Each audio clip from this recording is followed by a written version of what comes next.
Hola, buen día. Mi nombre es Nayeli Paola Muñiz Arazúa y el día de hoy les voy a hablar del tema de suturas. Para hablar de ello necesitamos primero, antes que nada, hablar de una definición de lo que va a ser el tema de suturas. La sutura va a ser cualquier unión quirúrgica que se realice ya sea con hilos, grapas u otro material quirúrgico específico para cerrar una herida, unir un tejido o aproximar los bordes. Entre sus funciones va a ser la de proteger la herida de agresiones externas, de la infectación de bacterias y aproximar los bordes para que haya una revitalización de los tejidos, así como mejorar el aspecto estético de la cicatriz. Para ayudarnos podemos hacer uso de medicamentos anestésicos locales, principalmente entre ellos la procaína, la bupivacaína, la mepivacaína y la lidocaína.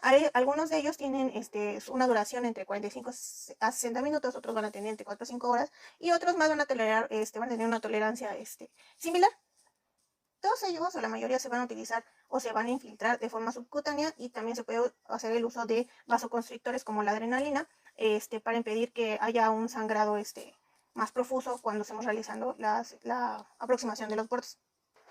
¿Qué vamos a tener que considerar cuando se realice la elección del material de la sutura? Tenemos que considerar qué tejido qué tejido se va a coser, cuánto es el periodo de tiempo en el cual la sutura va a mantener estos bordes unidos, que tenga un grado de fijación y movilidad. Por ejemplo, cuando cosemos una extremidad, el material se va a escoger de acuerdo a la zona anatómica donde se va a realizar esta sutura. Qué tanto riesgo de infección tiene la herida y también la reacción que puede producir en el tejido. Si el paciente es una persona que tiene rechazo a determinados tejidos, pues tenemos también que considerarlo. También en la elección de material debemos tener en cuenta el calibre del hilo que se va a utilizar para la sutura. Dependiendo de dónde se va a realizar, podemos elegir diferentes calibres. Por ejemplo, una sutura en rostro de una herida pequeña, pues podemos escoger un calibre que no sea tan visible para que se mantenga la estética. Y cuando se necesita fijar en lugares donde hay mayor, va a tener mayor impacto esta sutura, pues necesitamos un calibre más grueso. Para el calibre de la sutura debemos tener en cuenta que dependiendo de los diferentes materiales, se membretan de números del 0 al 5. El 5 va a ser el material más grande de sutura que vamos a tener disponible en el mercado y el 0 el menor, pero existen múltiples de 0. Por ejemplo, el 0,0 se nos van a indicar que es un tamaño aún más pequeño. Dependiendo del número de ceros, nos va a indicar cuán más pequeño es. Por ejemplo, cuando hablamos un 2,0 va a ser más pequeño que el 0 y el diámetro que vamos a encontrar más pequeño disponible en el mercado va a ser el 11,0. Este usualmente se va a usar en microcirugías y los más gruesos se ocupan cuando necesitamos unir tejidos mucho más resistentes o que tienen mayor impacto, por ejemplo, el tejido óseo. En cuanto a cuando hablamos de la longitudinalidad, hablamos de que estas suturas ya van a venir estandarizadas. Por ejemplo, pueden venir a 45 centímetros, 60 centímetros, que pueden ser diferentes longitudes dependiendo de la marca de la sutura. Los paquetes de suturas van a venir envueltas en dos sobres separados, uno interno estéril, tanto por dentro como por fuera, y uno externo, que su cara externa se va a encontrar en contacto con el medio ambiente. Pues eso es muy importante porque cuando nosotros realizamos una técnica aséptica debemos de dejar caer nuestro paquete de sutura sobre un campo estéril para evitar que haya para preservar su esterilidad.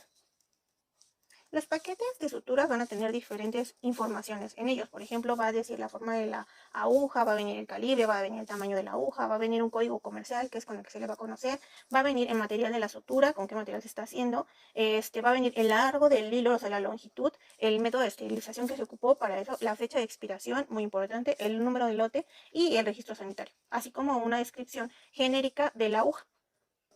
Dependiendo del tipo de sutura, vamos a tener sutura según su origen, según su estructura y según su permanencia en el organismo y su acabado y su manipulación. Según su origen, podemos tener de origen animal, como el catgut, la seda, el krill y la florencia, que son de productos animales, de productos vegetales, que tenemos el lino y el algodón. También tenemos de origen mineral, como va a ser el acero y la plata, y tenemos las sintéticas, como son las poliaminas, los poliésteres, los polilaquín, y el polipropileno y el polietileno.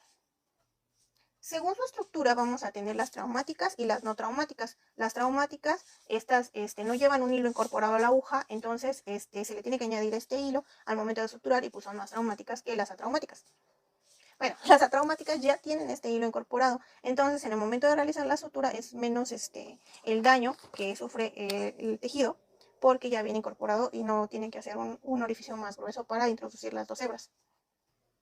Dependiendo de su estructura vamos a tener de dos tipos, las simples, que es una aguja con sutura, y las dobles, que esta es una aguja que tiene No, es una sutura que tiene 2 agujas en cada uno de los extremos. De su permanencia en el organismo vamos a tener las absorbibles. Estas van a desaparecer gradualmente del organismo debido a que se van a ir a encontrar inmersas dentro de él. Usualmente se ocupan cuando suturamos tejido interno y no vamos a poder retirarlo de manera fácil, o tendremos que volver a abrir para retirarlas. Entonces se ocupan este tipo de suturas para esos procedimientos debido a que el organismo por medio de enzimas puede degradarlos o separarlos. Entre ellas vamos a tener las naturales, que va a ser el catgut, y vamos a tener las sintéticas, como el ácido poliglicólico y el poliglaclin, el polidiccionato y el poliéster. Cada una de ellas va a tener un periodo de reabsorción, o sea, cuando cumplen su función y que el cuerpo va a empezar a degradarlas, van a tener determinado tiempo para hacerlo. Entre ellas tenemos el catgut normal, que tiene entre 6 y 7 días, tenemos el catgut cromado medio, que va a tener entre 10 y 12 días, vamos a tener el cromado normal, que va a tener entre 15 y 20, y el más largo, que va a ser el ácido poliglicólico, hasta 120 días puede durar, y la polidioxanona entre 180 días aproximadamente. También tenemos las no absorbibles. Estas se ocupan usualmente de manera exterior y se pueden retirar, bueno, se deben de retirar debido a que el organismo no las va a desintegrar de manera óptima. Entonces tenemos que retirarlos nosotros para evitar que haya una implantación, para que haya un rechazo de esta sustancia, porque es una sustancia ajena al cuerpo. Entre las no absorbibles vamos a tener las naturales, que entre ellas la seda, el lino, el algodón, el acero y la plata. Y también tenemos las sintéticas, que va a ser las poliamidas. Estas se conocen como las de nylon. Son muy comunes de usar: el polipropileno, los poliesteres y los polietilenos. Según su acabado y su manipulación industrial, vamos a tener las de monofilamentos, lo que quiere decir que solo van a tener un hilo.